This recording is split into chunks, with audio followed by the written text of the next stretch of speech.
Here we go, YouTube. Jeff, season 4 is rocking on. Last week we fell toward apotheosis, and this week it was a long night. A very long and eventful night. But Jeff, I got to tell you, I don't know that this night is going to be a long night. We'll see. I know. We'll see. Like, do we just recap the episode? Because that's what we. Well, we'll get into it. We'll get into it. And we'll talk about why. Hey, what you guys out there, thanks so much for coming in. If you've been around for a while, you know exactly what this is. If this is your first time with us, first of all, welcome. While you're here, go ahead and subscribe to the channel. Hit the like button on the video. Share this video if you decide you like it. Hit that bell icon. We have all kinds of cool stuff happening here. What you guys are about to watch is Jeff and I recording a podcast about this particular episode, The Long Night. Not the long Not dark, the dark, the night. because that was a season 2 episode. The Long Night of Babylon 5. And what you guys are watching is the behind the scenes. This is how we record it. We don't edit this. What you guys get is how this went down, which means you guys get all the outtakes and all the screw ups, all the mess ups. You even get like the rabbit trails that sometimes we get off on, or all that sort of stuff. So enjoy it. This is how a podcast is made. It's how the cookie is baked. It's how the grilled cheese is melted. It's how the pizza is fired. Jeff, please stop me and hit that button. That sounds delicious. Little, just so people know, we, like Brent said, we don't edit this. Kids are getting ready for Halloween. I understand there was some makeup and some stuff. So if the kids do run in, we are going to edit that out. That part, so you might, yes, we'll cut that one. You might see a hiccup, but that's yeah. But that's it. So shall we do this? Let's do it. Let's do this. You are valued, and you are needed. You will be emperor. I think you're about to go where everyone has gone before. The year is 2023. The name of the podcast, Babylon 5, for the first time. Welcome to Babylon 5 for the first time, not a Star Trek podcast. My name is Jeff Akin, and I am the one who was. And I'm Brent Allen, and I am the one who will be. And we're watching Babylon 5 for the first time for you, the one who is. Jeff and I are two veteran Star Trek podcasters who are searching for those Star Trek-like messages that are being done in a uniquely Babylon 5 way. Jeff, I want to try that again. I'm going to edit how we do this. We're not editing the video, but I want to change this because I think all right, you ready? Let me try this. Jeff and I are two veteran Star Trek podcasters watching Babylon 5 for the first time, searching for Star Trek-like messages that are being done in a uniquely Babylon 5 way. And while this is not a podcast about Star Trek, we are sure to pull in those references. So to help us with that, we play the rule of 3. That means each one of us gets up to and no more than 3 references to Star Trek per episode. That's it. 3. 1, 2, 3. No substitutions, exchanges, or refund. Jeff, Hey, Brent. Jeff, hit that sound beat again. It had a hiccup in it. Oh, That's it. 3. 1, 2, 3. No substitutions, exchanges, or refund. hey Brent. Hey, Jeff. I'm going to share 3 reviews with us this week because we got a short one. Okay. And I'm going to start off with a 2-star review. This one is from Apple Podcasts, and it's from Koala Brownie. Koala Brownie says, never quite enjoyable.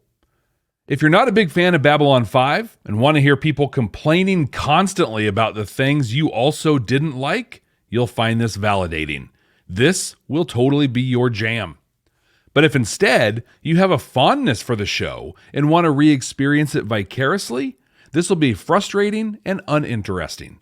The two podcasters will sometimes profess their love for the show, but these comments are layered between derision, disinterest, and dismissal. They characterize themselves as being grounded in episodic sci-fi and then criticize the plot for not moving fast enough. In the balance of things, the investment is not worth the payoff. I feel like that is somebody who, first of all, is not listening to this podcast Right. at this point. So whoever you are, Koala Brownie, I hope you found something out there that you like better. Everybody deserves to be happy. That's probably a person who got lost in the middle of season 2. Probably. You know what I mean? Like Mm-hmm. they started listening, started going through. But that's also somebody who never understood what this show is actually about and seen and have been able to see the entire journey upon which we have embarked. So you'll forgive me if I just shrug my shoulders at that one. Yeah. We read them all. There you go. That's what we do, right? And because we read them all, Brent, we have a 5-star review. Oh, yes. Faman, I don't know. Famine? Famine? Something? Faman says, awesome podcast. I really love the discussion. It gets me to relive the show again. Listen, Faman, he gets the show, or she gets the show. Exactly. So, because that was a short one, we have another 5-star review. Oh, yes. This one is from Audible, and admittedly, it's an older one. So I pulled this for the season 3 wrap up, and we have a couple on Audible that were from a little while ago that I've plugged in here. So I got to imagine we don't check the reviews on Audible that often because, like, it's not something we're on all the time. Yeah, like I checked you it personally that we're not on all the time. So I checked it before the season 2 and season 3 wrap ups. I'm gonna be better about it because like we have some there and it's cool and we love them, and so we're gonna be better about it. But this one's from Jesse. Okay. So Jesse, not Jesse. I'm sorry. This one's from JC, and JC, I apologize for not getting this out sooner, but JC says, there seems to have recently been a resurgence in interest in the show. Multiple YouTubers reacting to episodes, numerous podcasts, all with slightly different takes. Babylon 5 for the First Time is one of the better podcasts, hosted by 2 people, neither of whom have seen the show before and so far have been lucky to avoid most spoilers. Hearing their views reminds me of what it was like to see the show for the first time. They're often wrong in their predictions, but sometimes hit quite close to the mark. I don't always agree with their opinion of certain episodes, but it's always an honest opinion, and possibly opinions I would share if I was watching B5 for the first time now, instead of 30 years ago. What was new then has become far more commonplace. Multi-season story arcs, characters developing over time, no sign of the reset button that plagued Star Trek. 30 years ago, we had a lot less sci-fi on our screens, so we might have been a bit more accepting of dodgy CGI and some slightly ropey storylines than we would be today. However, the podcast is rapidly approaching the 3rd season, and I cannot wait to see how they react to some of the episodes to come over the coming months. Yet another one where I would say this person gets us. Yeah, exactly. It's about reliving. And listen, the episodes that we didn't like, we were honest about. It was an episode we didn't like. And again, I go back to, we said this so much back then. You guys are watching this with the foreknowledge of what's happening and what's to come, and you're looking at this in the light of that. And we don't have that knowledge because, as this reviewer pointed out, we have so far remained unspoiled. And thank you to everyone out there who's helping us stay unspoiled. Whether it's you're just preventing yourself or you're helping the comments stay spoiler free. That has been, Jeff, we're almost there. I know. Like, we're almost there and we'll be fine. But yeah, listen, just give an honest review for where it is and let people join us along the way and laugh with us and laugh at us. Both are very okay. But if you don't agree with what we say, that's okay. But if you just want to come here to hear us say what you think you want us to say, like, that's not what we're. It's not us. Yeah. It's not who we are. Yes. So thank you to the last 2 and even the first one. You took the time. Hey, listen. Yeah. It meant something. Appreciate it. Well, Jeff, along with reading reviews, something we love on this show, along with our rule of 3, Another thing that we like to do on the show is make predictions. We had our last reviewer talk about making predictions. We tend to get to the end of the episode. I mean, eventually get to the end of an episode. We always get there. It happens at some point. Sometimes a little sooner than others and sometimes a lot later than others. But when we get there, what we do is we take a look at next week's episode based on title alone and make a prediction as far as what that could be about. And that's the only time that we've ever heard it. And that's the first, we don't know anything. We haven't seen thumbnails. We haven't read descriptions. We know nothing about what's to come. And this is the time where we look back last week to see what we thought this week was going to be about. Jeff, do you remember what you said the long night was going to be, and how close were you? So I am 100% convinced that Brent's time travel foray from last week was successful, because what I said was there's going to be a shadow on the station, and somehow they're going to broker an alliance between the League worlds and Babylon 5 to go take on the shadows. And the end kind of came to fruition, but my path there was way off. So I'm glad that you had a safe time travel trip and that JMS was receptive to your pitch. Listen, I keep saying it's weird how this works. Like I feel like even now we are affecting what happened 30 years ago. Like it's just weird. It's weird how that goes. I said that given the title, this is a type of title that you use when the war is upon you, when you get to the big battle. It's very weird to me that this is episode 5, because I would think this would be like episode 15 or 20 later on in the season. That's not exactly what happened, because I said there'd be these big battle scenes and epic stuff happen. I said there'd be an all-out war between the Vorlons and Babylon 5. None of that happened. None of that happened. It was more Sheridan and crew planning, taking steps forward and planning. But the one thing I absolutely nailed, was I said that this would be the episode where Veer and Londo would enact their plan to assassinate Cartagia. And that 100% happened. He's gone. And Londo's prime minister? We'll talk about that, but dang. Well, Jeff, for those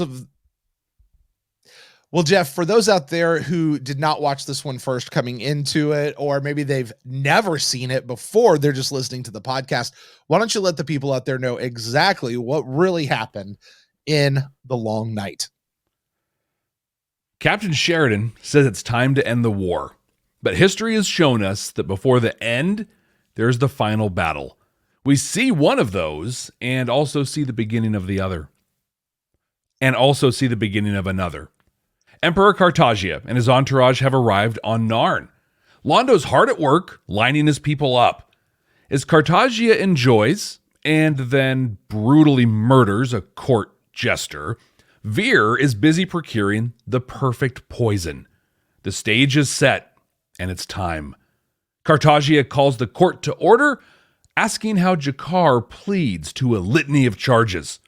He answers, both with authority and with his fists.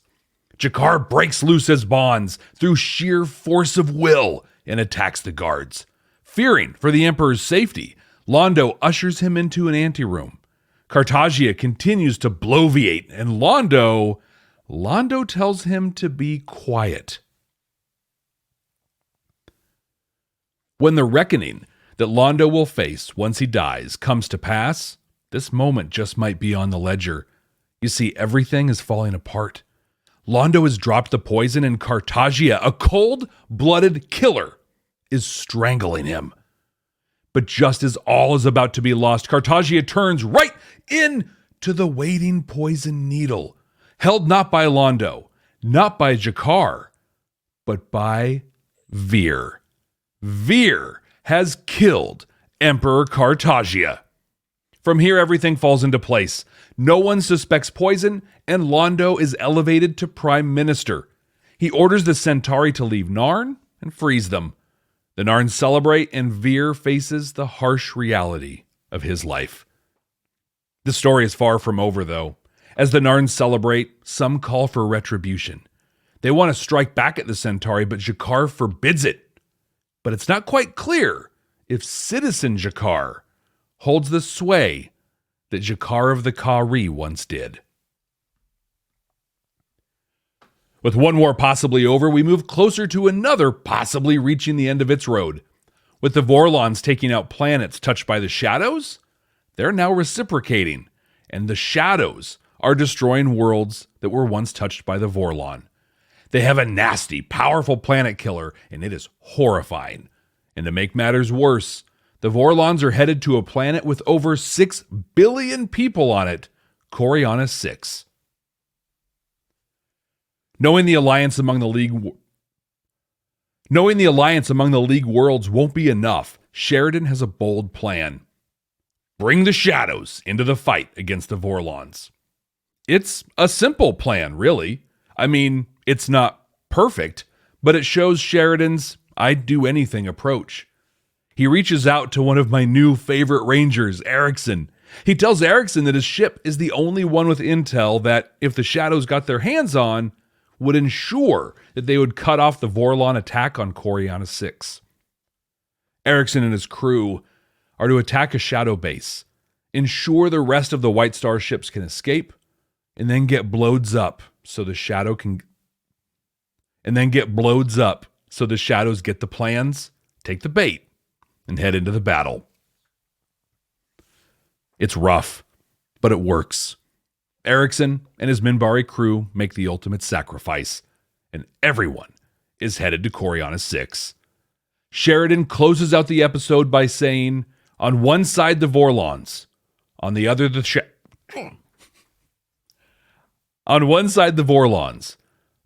shadows, and Malcolm in the middle. Brent, what were your feelings on the long night? Well, I'm really just sad that you didn't go Vorlons on the left and the shadows on the right. It's stuck in the middle with you. Right? Really so many ways to go with this one. But kudos to the Malcolm in the middle. Thanks. Okay, let's just get this out of okay. Lots happened in this.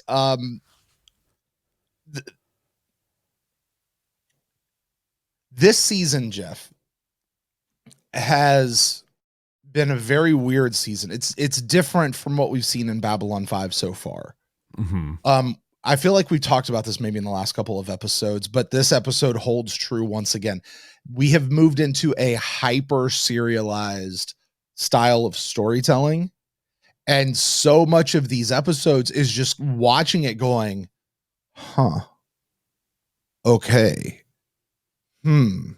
everything's moving forward.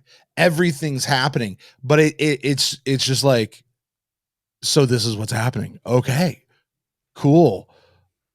There's not much to say about it though. You know what I mean? Yeah. I'm enjoying it.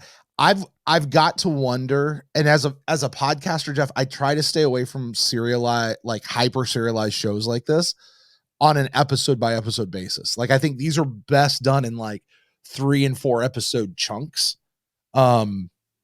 Just because of the nature of it. Like, you don't really get enough in one episode to really talk about. So, I liked it. I think I did. I have a question though, Jeff, that I'm starting to wonder about. We're only on episode 5 of season 4. I think you and I are wondering the same thing. Yeah. Are we going to get to the end of the Vorlon Shadow War early?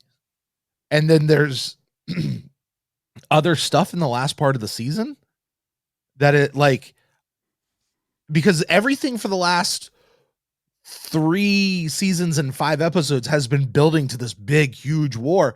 I would expect it to come at the end of season 4, right? Like that. Same. That's where I would think it would be. But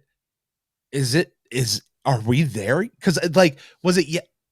Did we do this on mic in the show, or was this after show? You and I were discussing how soon they were going to kill Cartagia. We did it on we put the over under. I put it at 3, and then like an idiot, I took the over. Right, and I took the under. Yeah. Right. Yeah, I was hoping. Yay! Yeah.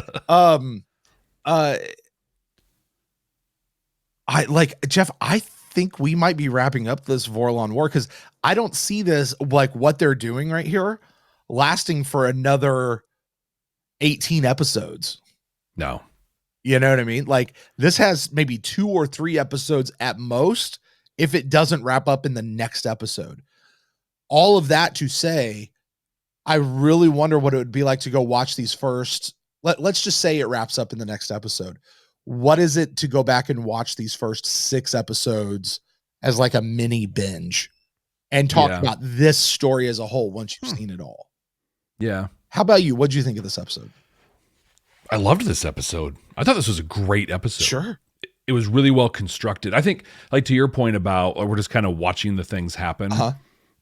We've had, like, I look at Lost as a really good example that just like kept seeding, it kept seeding, and you're waiting for some sort of payoff. And then when you finally got to the payoff, you were just like, oh, okay.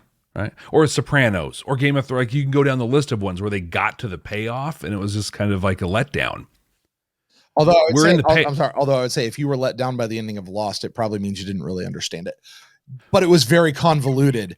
Yes, I think if you really understood what they were going for with the ending of Lost, it actually is. It's a beautiful ending. Go ahead.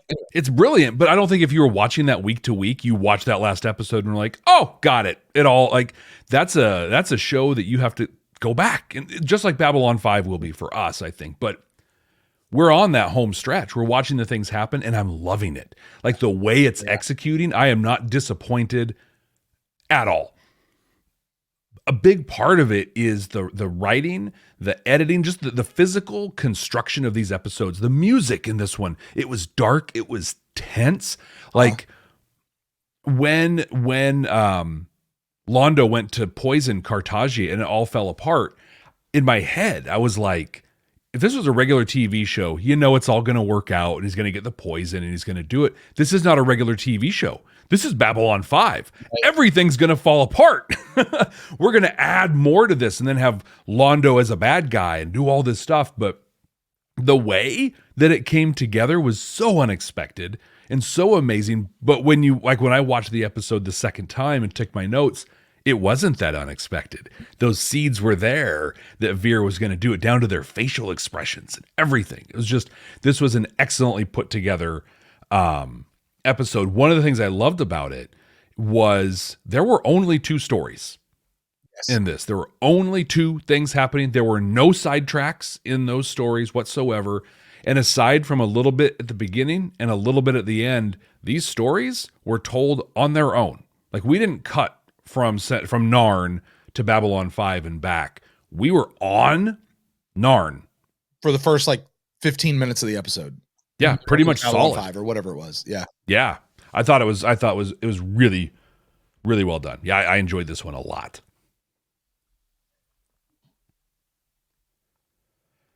But what to talk about, right? Where do we dive in? I mean, okay. Bryan Cranston in this episode. I noticed that as a name right away. Really? You know what I mean? And I was like, I love Bryan Cranston. He is a phenomenal actor. And I was so excited to see what they're going to do with him.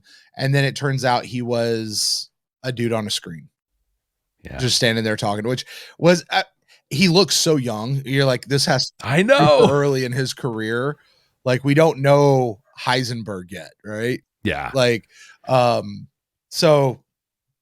But I did like him. Because I for a moment I was like, oh, is he gonna get David Warner type guest?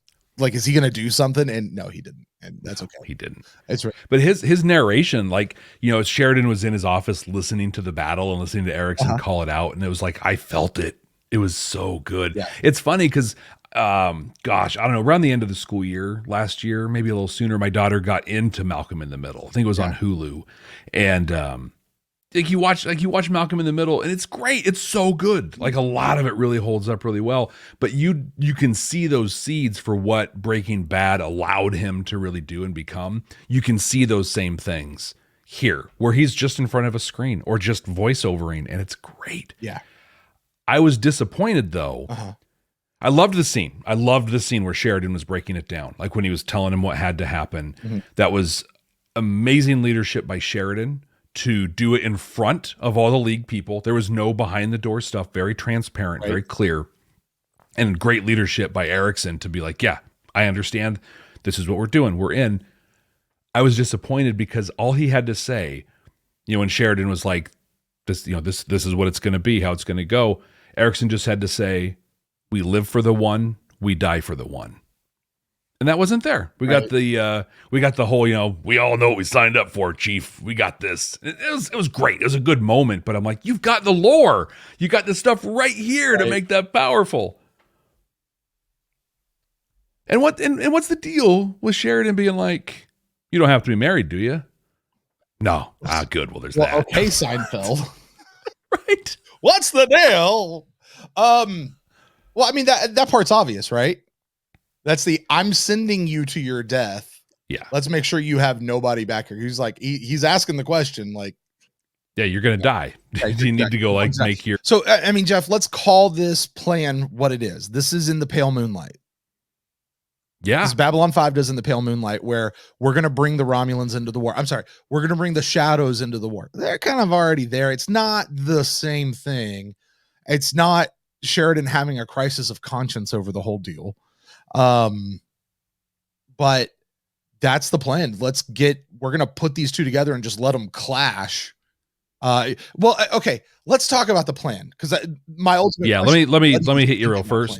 Let me hit you real quick. And then let's talk about the plan. But I do want to say on that thought, I love the thought, but this is a rare occasion, I think, where Deep Space Nine actually went darker. Oh, absolutely. Than Babylon 5. I don't think that these two plot lines were in any way, shape, or form connected, lifted.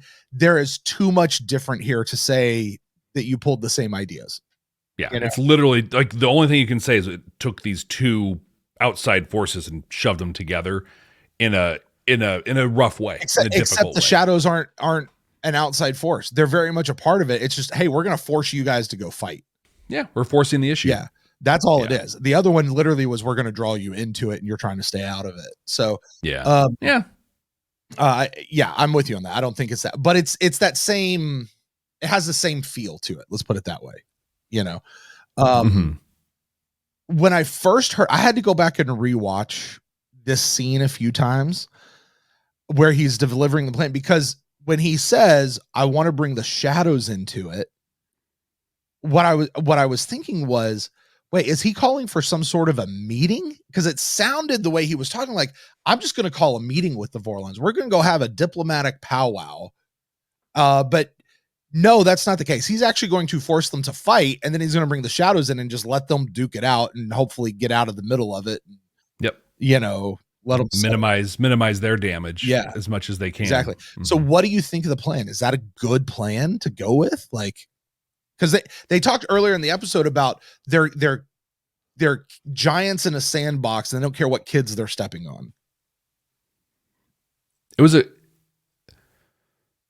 was a great analogy for what this is, but I think it's hard to say if that's a good plan or not, right? Because no matter what the plan is, you have to, like, we saw him very personally send Erickson and his team to their death, but he's going to send tens of thousands of others. That first wave that he was talking about, that first wave is getting destroyed. Right. Those ships are not going to make it back. So, like, is it a good plan? No, it's horrible. Like, so many people are going to die. But on the other hand, it's a great plan, because if it works, then you, like you said, they want Armageddon. Let's give him Armageddon, and he will. Vorlons are coming in force. In fact, what we've seen is there's just kind of this mass, this fleet of Vorlon vessels that are going through space, and so it's not like they're all over the galaxy hitting stuff. They're there. So bring the shadows. Force that final battle is a huge risk. I also think, though, that the risk wasn't massive. The risk was Erickson's ship. So if he went out and it didn't work, they lost a ship. Yeah. And they change the plan, right? They go back to the drawing board. They can't not do something. There are 6 billion people on Jeff, Corion. let me ask you. You were in the military. Mm-hmm. You served on a ship, right? A boat, but yes. On a boat. Sorry, a boat. Sorry. There's always that line in Pirates of the Caribbean. It's like, it's a pretty boat. It's like a ship, sorry, or whatever. Anyway, so you're on a boat. Put yourself in Bryan Cranston's position, right? Hey, we're going to send you out. This means certain death, but you are military, because this was him as a ranger with all his Minbari Rangers. Like this is what they signed up for. Where this is part of the plan, and you will go die, but it's going to mean all of this other good stuff happens.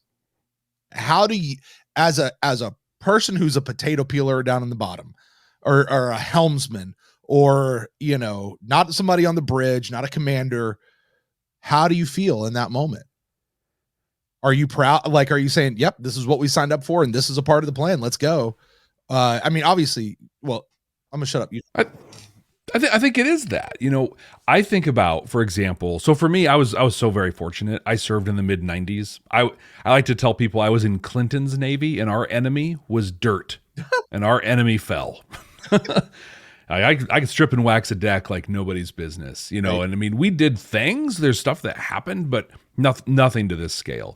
And so, you know, I had joined, like so many people during that time joined out of a sense of, you know, honor and loyalty, but really also because, like, I didn't want to go to college yet.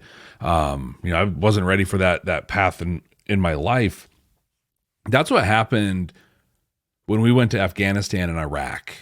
Most of the people serving at that point were, I'm going to get the GI Bill. I'm going to go to college, learn a couple skills. Like, I'm going to do that. And then all of a sudden, like, no, you're going to the desert and you're going to watch your friends die. And that's going to happen. A lot of people did exactly what Erickson did. Yep, this is the job. This is what I'm here for. Let's go and do that. I can say for me on a submarine, we went through so much psychological screening before we were ever allowed to even set foot on an actual boat, that if the order came down that this is going to happen and you're going to go down and make it happen, we would have plopped into that training and we would have done it. It would have just been another thing that we did. Right. That's, I think, the thing the military is very good at, right? Is just building that routine so that, when this is happening, it's not a big deal thing. You're just doing your job. Right. And you know how it's going to end.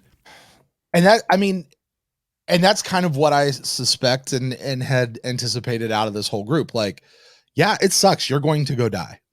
This is going to happen, but this is what you're here for.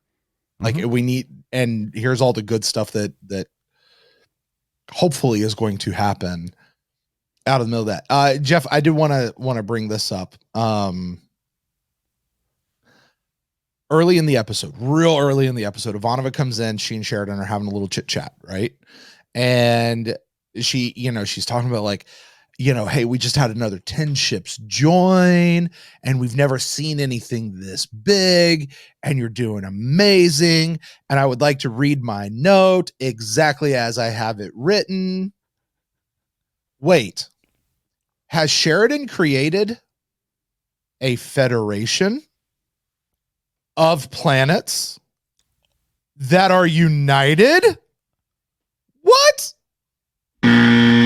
I think he has. I think that's been the Vorlon plan all along. The Vorlons. This is how Star Trek gets started. That's what it is. This is a better story. They told us the whole time. All the people out there, you guys out there have told us Star Trek is what it is when we get there. Babylon 5 is how we get there. This is literally how the Federation gets started. And this is such a better story than the one they gave us in Enterprise. Like, this is, I'll take this one. That whole scene, though, Brent, it was so good. It was so good. Because the other thing that Sheridan has created is a leader in Ivanova. Yeah. I was reminded, she told her story. We learned more about how her mom passed and kind of what happened there. But she didn't want to go, right? She's like, I want to be there when this happens. And my whole life, people have told me they'll be waiting, they'll this or whatever, and they haven't been. This reminded me of, and I don't remember the season 1 episode, but there's one where she wanted to go out in a Starfury and do something, or Sinclair was going to go out, and she's like, well, I want to go too. Yeah. And she's like, what am I supposed to do here? Just stand on the command deck, running to and fro and to all day? Like, let me out there. Let me do this stuff.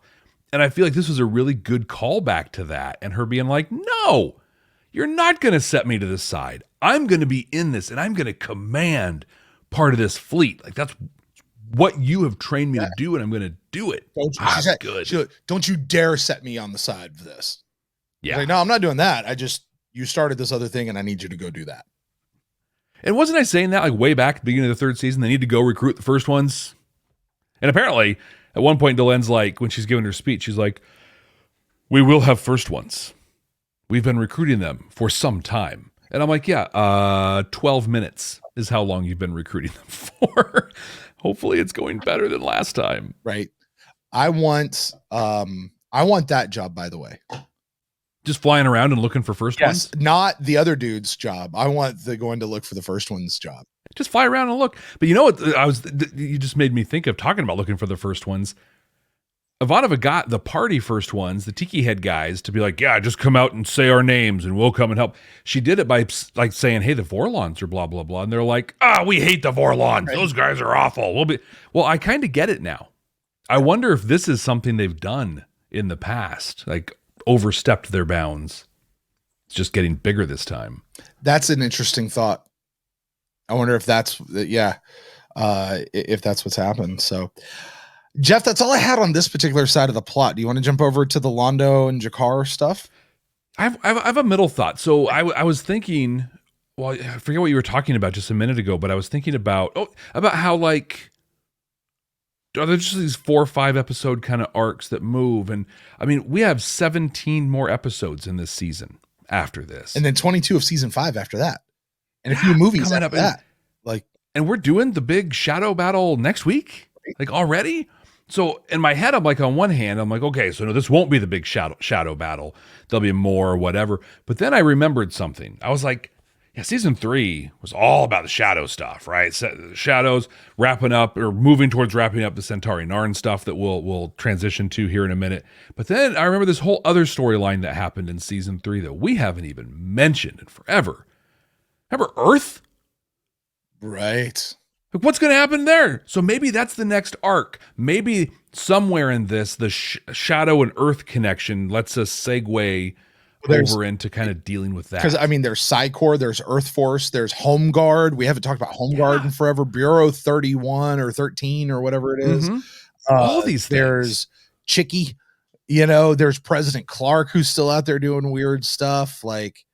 They were throwing ships at Babylon 5, and then we're done because we're gonna tell this other story over here. So that's got to come back, and so it gives me hope that we have more exciting stuff coming up in this season. Well, you know what? Actually, that kind of reminds me of a little bit is Lord of the Rings. And this last little bit, I think I've clued in. I think JMS pulled more from Lord of the Rings than DS9 pulled from Babylon 5. Yeah, do you remember Lord of the Rings and how it had like 18 different endings? Yeah. They went on like forever. What if that's the case here? Like, because you're bringing up a great point. Like, so we get to the end of the big Shadow Vorlon War, but then there's the Scourging of the Shire. Right? Yeah. Jeff, the next time we do a Babylon 5 show, we need to do it through the lens of Lord of the Rings.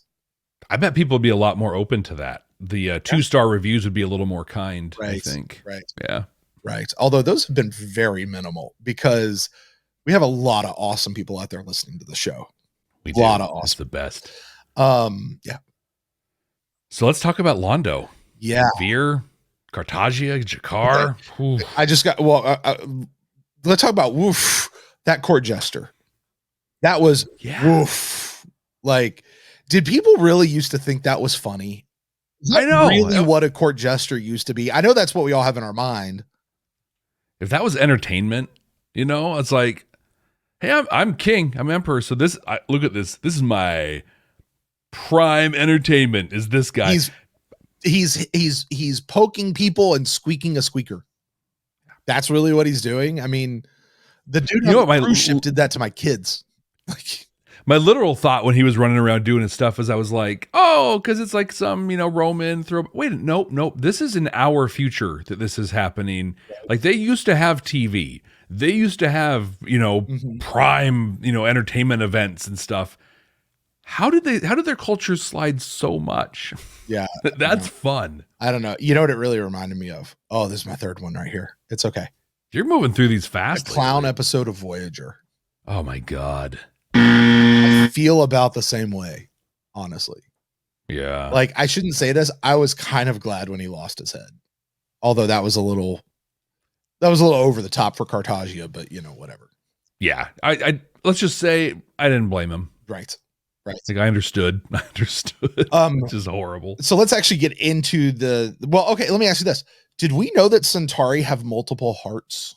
No, I think this is the first thing. Okay. So there's six things. We learned that in Quality of Mercy, and we learned more about it in Sieg Transit Wir. Right. And then now 2 hearts. So something else we learned about the Vorlons, about the Centauri in a previous episode was they like to use poison. Yeah. And that's exactly what we used here was a poison, an undetectable poison. I'm just calling that out because people think that I don't pay attention, and turns out I actually do. It's based on iocane powder. There you go. There you go. I loved the scene between Londo and Jakar in the cell. The first time we got to look at the scene, there was this the whole time. I think as so. he was whispering. Yes, Yeah. yes, and it was just a light across their face. Yeah. And Jakar had the scar on his eye for the first time, in this timeline. But he's telling him, you do this, whatever you do not touch the Emperor. Whatever you do not kill him. You leave that to me. You leave that to us. And do you know what that reminded me of, Jeff? Do you remember way back in season 2, maybe early season 3? I forget exactly who was talking to who. But I want to say it was Rifa. Do you remember in Babylon 5 when these two people did a thing at some point? Anyway, no, what they were trying to do was they were trying to get Londo to go get the shadows to come in and do some more stuff. Mm-hmm. And Londo was kind of already out on the shadows. He's like, I don't want to mess with the shadows at all. And they're like, no, go get the shadows. And he says this line, he's like, we are Centauri. If we are going to rule the galaxy, then we need to be the ones to do this, not get other people to do it for us. We've got to be the ones to do it. I was thinking about that this whole time when he's sitting there saying, listen, we're going to go do all this. I need your help. Make this big distraction, but I'm going to take care of the Emperor. Not like I'm Centauri. I'm going to do this, not somebody else. I don't know if those two if that was meant as anything, if one was foreshadowing of another or anything like that, but that is a connection and a parallel that I really, really liked. Yeah, that's a great one. I did not pick up on that. It's really good. I tied a lot of it. One, I just thought it was very big of him, right? Like just that's next level. He said to Veer near the end, I will keep my promises. Yeah. But not only is he going to keep his promises, he's going to do it with a level of dignity through the whole thing for Jakar, which I thought was great. But when Jakar when they were whispering back and forth the whole time, Jakar said, "An empty eye sees through to an empty heart. Your heart is empty, Malari." Mm-hmm.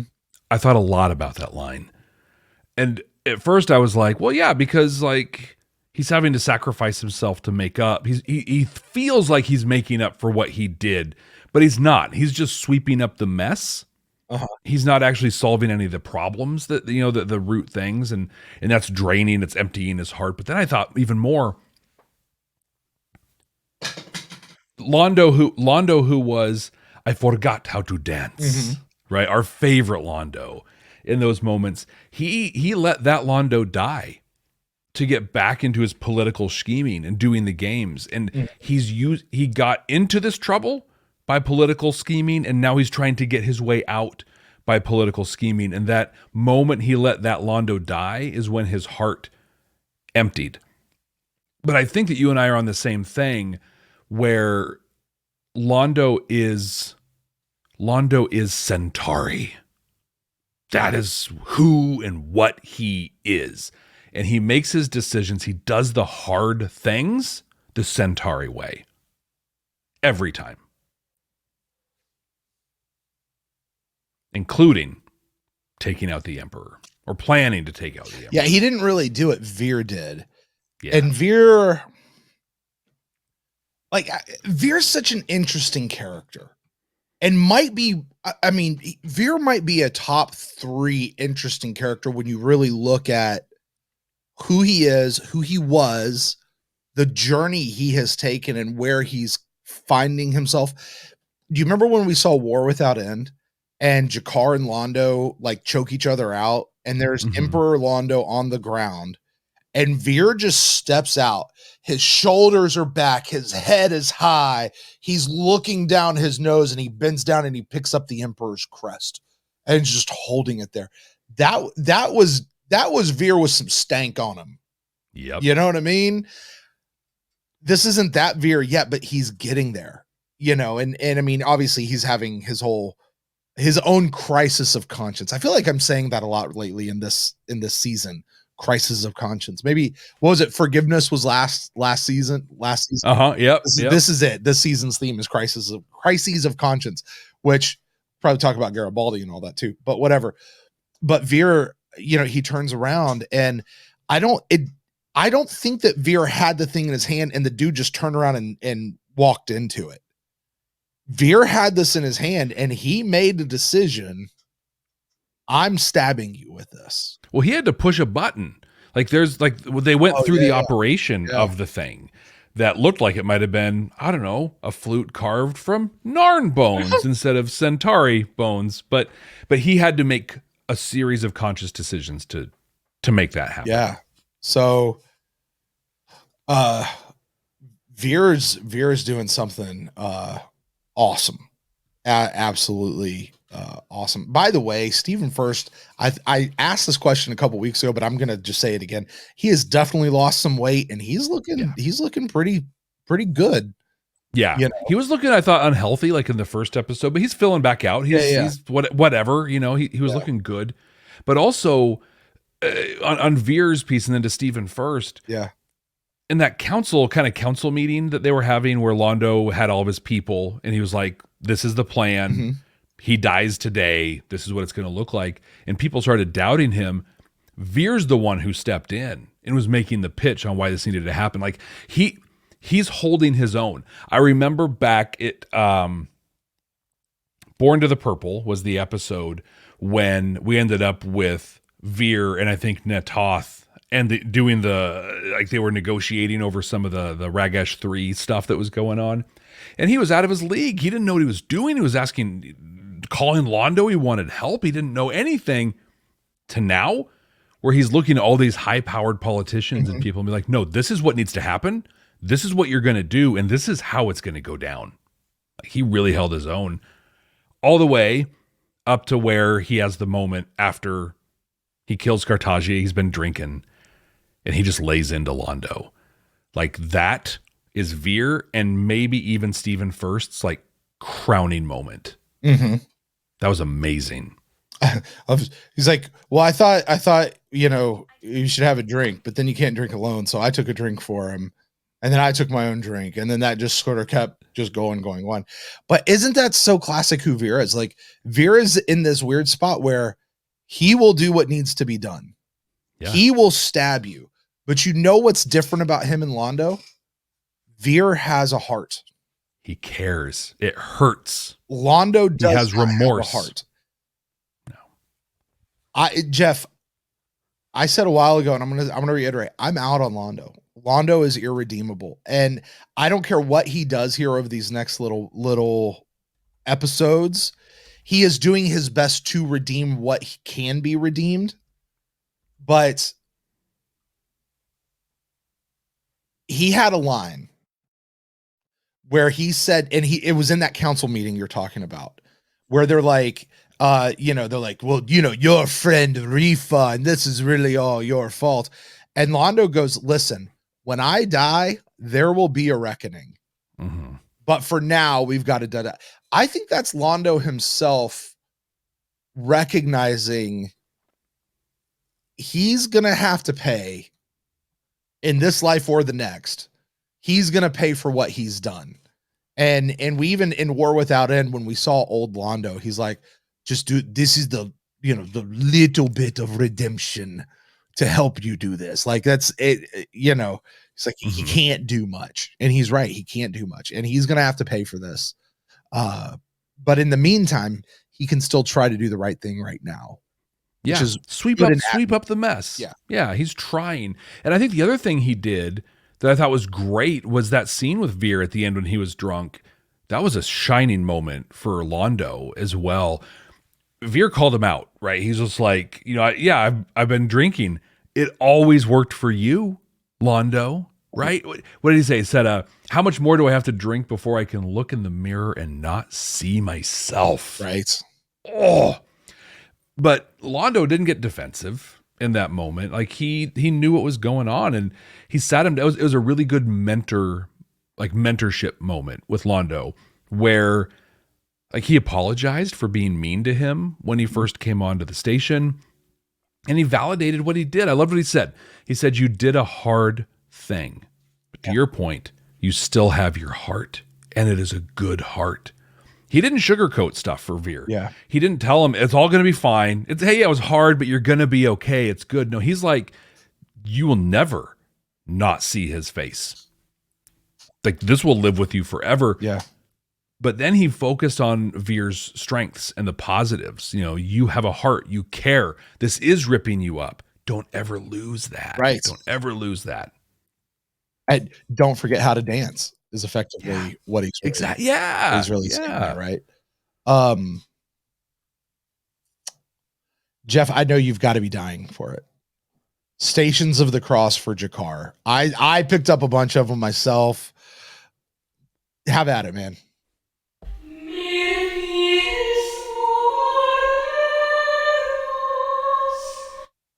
The seventh station of the cross is Jesus falls for the second time.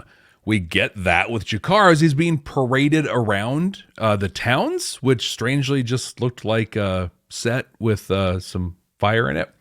But we get the falls for the second time. The eighth station of the cross was Jesus meets the women of Jerusalem. In that station, a bunch of women came to him and they were crying for him and they were wanting to help and do things. And he said to them, "Don't weep for me, right? Weep for yourselves, and know that I'm building a path to salvation." G'Kar is greeted by a group of Narns, and he says, "They must not see that you are afraid. Be strong." Now, I think this is the end of G'Kar's Stations of the Cross. Mm-hmm. But I want to recap. We got the first, second, third, seventh, and eighth of the 14 stations. So he was condemned to death and scourged at the pillar. He carried his cross. He fell for the first time, fell for the second time, and then met the women of Jerusalem, or the Narn of the town. I'm gonna say that this was an intentional storytelling vehicle for JMS. Oh yeah, I mean this absolutely looked like Londo, Jesus. I mean, every image you've seen, if you've ever seen any Passion play, if you've ever seen any movie about the crucifixion at Easter time or whatever, this is what you saw. The difference being is Jesus didn't have a cross that was over his head that he looked like he could just lift off his head at any time. Yeah, at any time. Like there was nothing holding it there.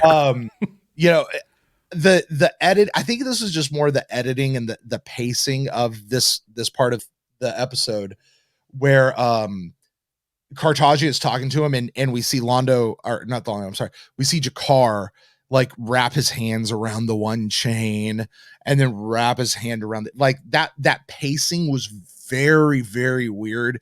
And then he just starts bringing his muscles in. And Londo said earlier, he's like, "My people have fixed the chains. Just go get them." And then Cartagia goes, "I had them changed out anyway." So my question to you, who was right and who was wrong? Or is G'Kar just that strong? Bear in mind what we've seen out of the Narn over the years. I think this was G'Kar being the mom whose kid is stuck under a car, who all of a sudden can lift a car off the ground in the moment. This was sheer force of hatred and will for G'Kar. And he broke those chains. They weren't welded together. I'm sorry, dude. If you're going to have chains like that, you've got to weld the links together. Right. Like, yeah. You can't just leave them open like that. Yeah, I feel like in that scene, because I was a little disappointed in that scene, because I'm just like, oh, the stations are over. Like, this was fun to track. But then I was also like, this is the Passion of the Christ Part 2. Yeah. This time, Jesus is pissed off. Right. Right. So Carthagia is dead. He's done. Londo is now prime minister, which I was a little disappointed because he's supposed to be emperor. And I've got to tell you, Jeff, I'm really struggling here with what is the prophecies that we know are supposed to happen. We know that he and Jakar are supposed to both die with their hands around each other's throats, and we saw that future in War Without in Part 2. We know that Veer's eventually supposed to be emperor. We know that we know all of these things. We've also had two people tell us the future is not set. The future can be changed. Yeah. So what I'm having a hard time doing is, okay, is this prime minister just a step to becoming emperor, or is this the change of the future? Maybe Londo and Jakar don't die with each other's hands around their throat by the end of this. Maybe there is redemption for Londo. I don't think there is, but maybe there is actual redemption for Londo. What do you think? How are you on that? Like,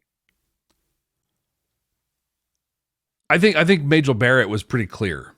You will be emperor.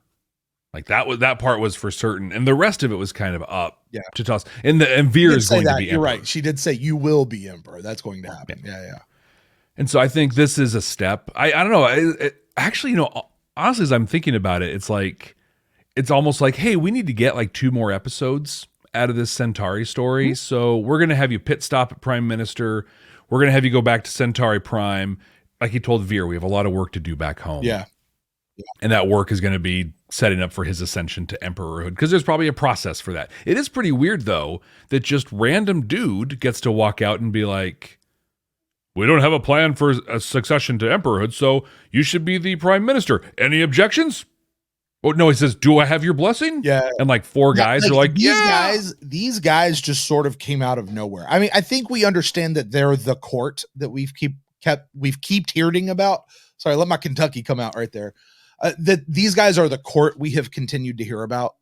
I think that's who they're supposed to be. We just haven't really seen them a whole lot. Like the only guy we've really seen outside of Rifa was that dude making the really bad jokes. Yeah. You know? Yeah, jokey joke guy or whatever. Who wasn't here on no. Well, you know, we had to leave him back there because he had a gig that night. So that's where Londo's going. But Jakar, the Narn come in and they're just ripping down all the I'm watching them like tear up the throne set and all that kind of stuff, and I'm like, are they doing this because they're not going to use it anymore? Like, right. Just go ahead, go crazy. Just go crazy with it, guys. We're never going to use it again. Just, break it really good and let's make sure we get a good shot because we're only going to do it once or something. Have fun. But then Jakar has this conversation with somebody who I swear we've heard his voice before as a Narn, but I didn't recognize his face because the face was different from what I remember. But basically they're going at it with each other about whether or not, hey, let's go kick some Centauri butt. And Jakar says one of the most profound things that I think we probably might need to save for the end. I'm just making a guess. Which was just phenomenal. Yeah. And it is part of the end, what he said. I thought that whole scene was great, though, because it threw back to midnight on the firing line after the Narn attacked Ragesh 3 and they were in the council chambers, and Delenn was like, when does it stop? Yeah. You do this, so they do this, so they do this. And Jakar, who was in that meeting, she was saying that to him in this moment. He's like, it stops now. Yeah. This is where it stops. I loved when he said, too, he's like, they're already dead. Like, there's no point in us going after them. They're already a dying people. We should pity them. Yeah. Oh, that was phenomenal stuff. Yeah. And if you don't cover that in the Delta Fury portion, I'm gonna lose my stuff. Anyway, One thing I have no idea how you remember these names. Ragesh, how'd you pull that out? Midnight on the Firing Line was the first episode. Yeah, it's a very memorable episode, I feel like. Oh, Jeff. And I think I had jokes about Ragesh 3, so. I remember that we saw Londo's... Whatever happened to Londo's nephew? John Mulaney, the Centauri. Like, where's that guy? Whatever happened? I bet he shows up. Whatever happened to I? Remember the whole that first season Signs and Portents episode, like the season namesake. All of a sudden, like the big thing was about the eye. We haven't even talked about the eye since. Yeah, there's the eye, but it's now Jakar's eye, but it's a not, and what? Yeah, but Brent, nothing. There's nothing wasted in Babylon 5 as a series. Yep, we still have the better part of a season and a half and more to go. So I'm teasing. No, he's not. Just folks. teasing. Please send all your emails to Jeff at Babylon5first. That's the number 5, the word first.com. And please let him have it. Please. Well, Jeff, I think we've reached that part of the show where it is time to boil it all down and see if this show or this episode really has any of those deep moral messages, holding up a mirror to society, giving us hope, or even showing us the path to a better future, Jeff. And how much does it do it in a uniquely Babylon 5 way? Because this is, after all, not a Star Trek podcast. So, Jeff, you're going to be the one to do that by rating this episode on a scale of 0 to 5 Delta Furies, a combination of the Deltas and the Star Furies we used to do, pushing them all together. We're going to see how strong the message is and just how Babylon 5 it was done. I really pulled two things out of this one. One of them was there was a really great back and forth what we talked about between Londo and Veer, where Londo was kind of taking his lumps for being a jerk to Veer all that time. But he said that he treated Veer poorly because he was envious of him. He was envious that he was able to get to where he was and still maintain a level of innocence. He's envious because he was able to do what he did with Cartagia and still have that guilt and still have a good heart. I just thought this was an incredible message because much like I think it was in Interludes and Examinations when I talked about love and the things that love makes us do. Whereas here we see what envy can make us do. And envy is an us thing, right? I'm not envy of you, Brent, because you did this or you did that. I'm envious of you because of my perception of what you did or whatever. It's a me thing that I can deal with. In this, we saw Londo acknowledging that for the first time. And I thought that was incredible. But the big message in this one, the one that's going to move us to actually scoring real Delta Furies. Jakar says, I did not remove one dictator from the throne just to become a dictator myself. There's endless amounts of stories out there about revolutionaries, rebels, who go and they topple a tyrant, a horrible individual, a horrible government, just within a very short amount of time to become the exact same thing themselves. We see this happen today, right now. At this point, at the end of 2023, we're still seeing this happen. But Jakar goes on as he talks about this, that one, he talks about the Narn are strong, not because of the voice of one, but because we have the voice of many. The Kari spoke as a group of many as one. That's the power of diversity right there, man. Like, you have to have multiple voices with different points of view, different lived experiences to give you that whole thing. And Jakar, in a moment where he could accept that throne, he could be Narn number 1, which, if we talk about Midnight on the Firing Line, that Jakar probably would have taken that deal. But Jakar has grown. Jakar has learned. Jakar has endured despite what dude said. And Jakar's like, no, we were doing some things right. Like, we can do them better, and we're probably going to see a lot of that. Dude, I'm sorry. We didn't talk about this part at all. when that dude looked at him, it's like, we've all been here. What have you done? Which, by the way, I fully understand where he was coming from in that moment. Like, dude, you were out there on the cushy Babylon 5 station. We were here going through it. Except he's looking at a dude with his eye gouged out and a slash across his face, like literally staring him in the face. Yeah, who was just going to get killed by vivisection. Literally, by the way, I had to go look up what vivisection was. That is gross. Yeah. Should we say what it is? You know what it is? Yep, break it down. Although Londo did a beautiful job describing it in an earlier episode, but you go. No. Yeah. So it's literally when you take a person who is alive and you just start cutting them open. That's it. And he said death by vivisection. You're going to be alive. You're going to be awake. We're going to just start cutting you open until you die. Like, oh. Yeah, it's awful. It's so bad. And then they were going to like stack his organs up. Yeah. And yeah. Oh my gosh. But that's why I loved his response also, which again, midnight on the firing line, G'Kar would have punched him in his pouch. Right? He would have been like, dude, this G'Kar just laughed and walked away. Yeah.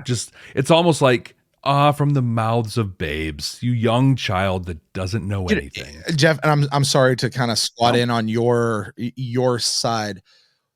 One of the things I'm trying to teach my young son is it is okay to allow other people to be incorrect. You do not have to correct them.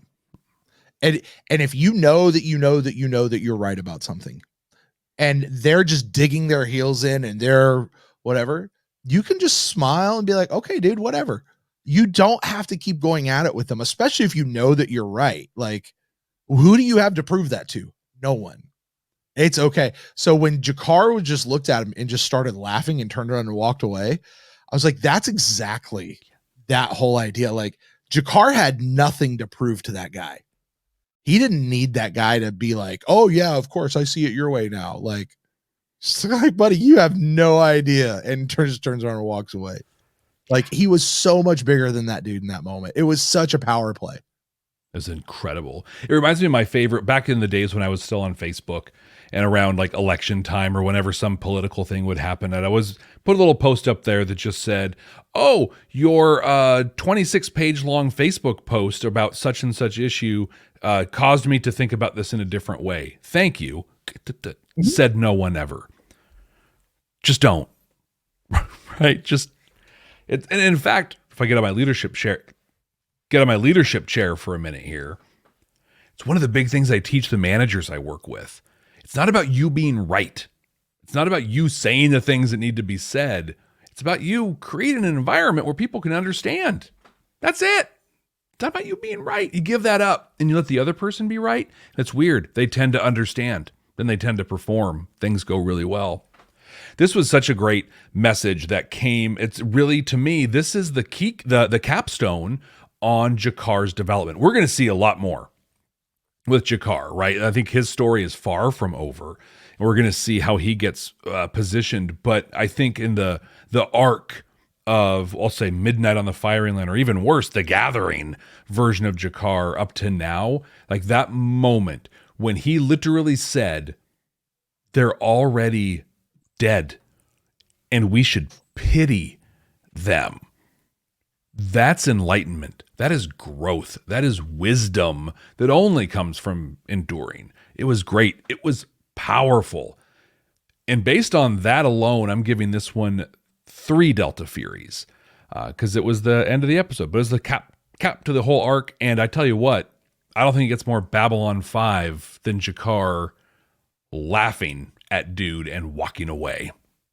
Is there any, you take anyone from any series ever, any one particular person in Star Trek that was a DVD cover person that would have been in that situation and would have laughed and walked away? Cisco. Maybe. I could see Cisco do it. Maybe later season Cisco, not early season Cisco. No, he's going to go fight that fight. But that's a big part. That was a big part of Star Trek. Yeah. Kirk was the peak of it. Yeah. Not only am I right, I'm going to force my right onto you. I'm going to change your society because I know better. And I'm going to do it with my shirt ripped open. Yeah, looking pretty good, actually. And then I'm going to leave. I'm just going to take off and leave and hope things go well for you. Right.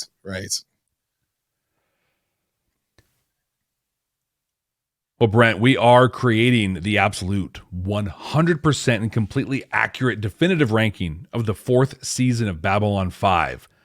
Currently, we've got in first place Whatever Happened to Mr. Garibaldi, then The Summoning, The Hour of the Wolf, and Falling Toward Apotheosis. Brent, you get to round out the top 5. Where do you put The Long Night? Yeah, this one's not much of a question for me. This is our new number 1. It's the best episode of the season so far. Yeah, I can't disagree. I loved this episode. Yeah, this was great. Again, I know that I'm in the middle of something here, and I feel it. But this, I mean, each week I feel like I'm just getting more and more engrossed in what's happening. So I think you said it in The Summoning. I think it was The Summoning when you said it, when you're just like, yeah, we're moving through, we're doing this stuff, but if this ever shows up on TV, I am sitting down and I am watching it. This isn't a laundry episode. This is me watching it. And that's the same with this one. Yeah. When I was watching this the second time, taking notes, like I had to rewind a bunch because I was just watching it again. Right. Like, it's just really great episode. That makes this part hard because that's it now for The Long Night. We're done. Next week, we're going to watch Into the Fire for the first time.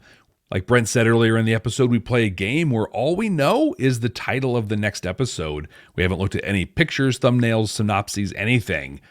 All we know is that it's called Into the Fire. Brent, what do you think that episode's going to be about? Into the Fire. Okay, well, as I've said several times, I think we are super serialized right now. And also, I got it.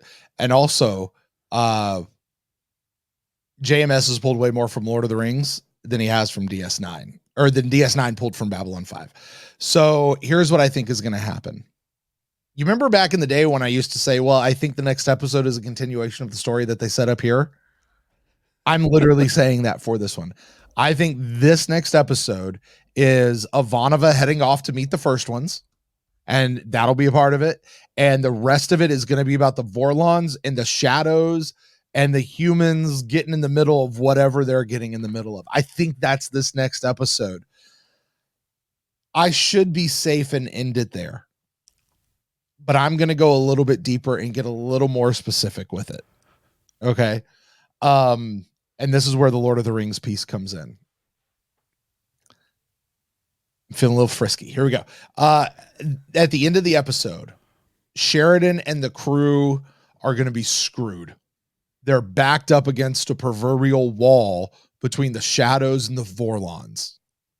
And at first light on the third morning, Ivanova and the first ones are going to crest the hill like it's the Battle of Helm's Deep and come in and just save the day and obliterate the Shadows Vorlons altogether. Like, Shadows of Vorlons are getting toasted, both of them just getting toasted.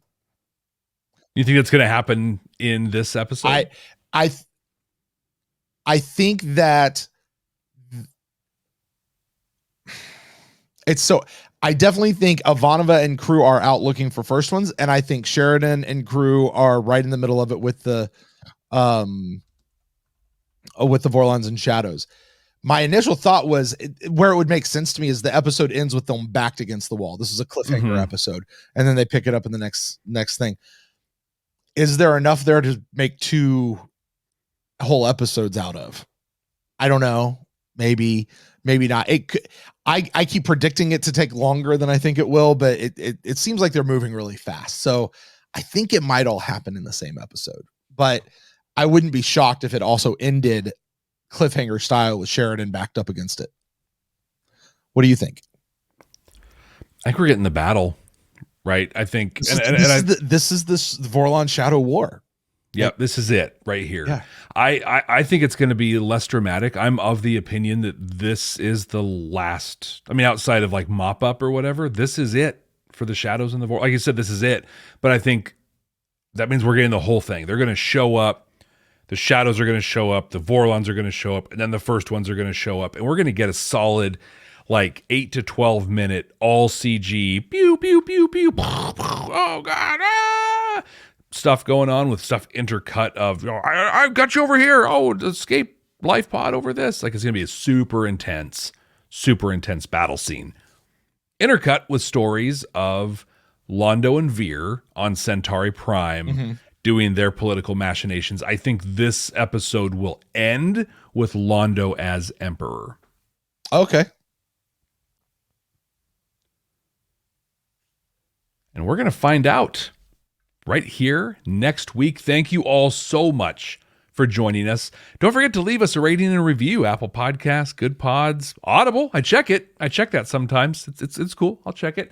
I'll read it right here on the podcast. But what I do want to do is ask you personally. I, Jeff Akin, want to ask you on your podcatcher, on YouTube, wherever you're listening or watching, go hit that share button and send this podcast, this video, to someone who will enjoy it. Someone who has never watched Babylon 5 before, is watching it for the first time, or is watching it for the 483rd time. Send it to somebody who would enjoy it. It'll mean the absolute world to both Brent and myself. But until next time. Hey, Jeff. Yeah, what's up, man? So, like, you're not married or anything, right? Isil Zaveni, in Valen's name. I mean, we're not some deep space franchise. This station is about something. I was like, I don't know if I can say it. Isil Zaveni. I speak Minbari about as well as Ivanova. There you go. Probably just said something about your underpants. Your lace lingerie or whatever. Hey, listen, Club 65, thank you guys for staying all the way through the end. Jeff, I've got to get out of here for multiple reasons. Yep. Also, you had a little bit going on. I do. Also, I really want to go watch the next episode. I know. It's going to be so good. So you guys are awesome. This one's going to be short. We're going to get out of here.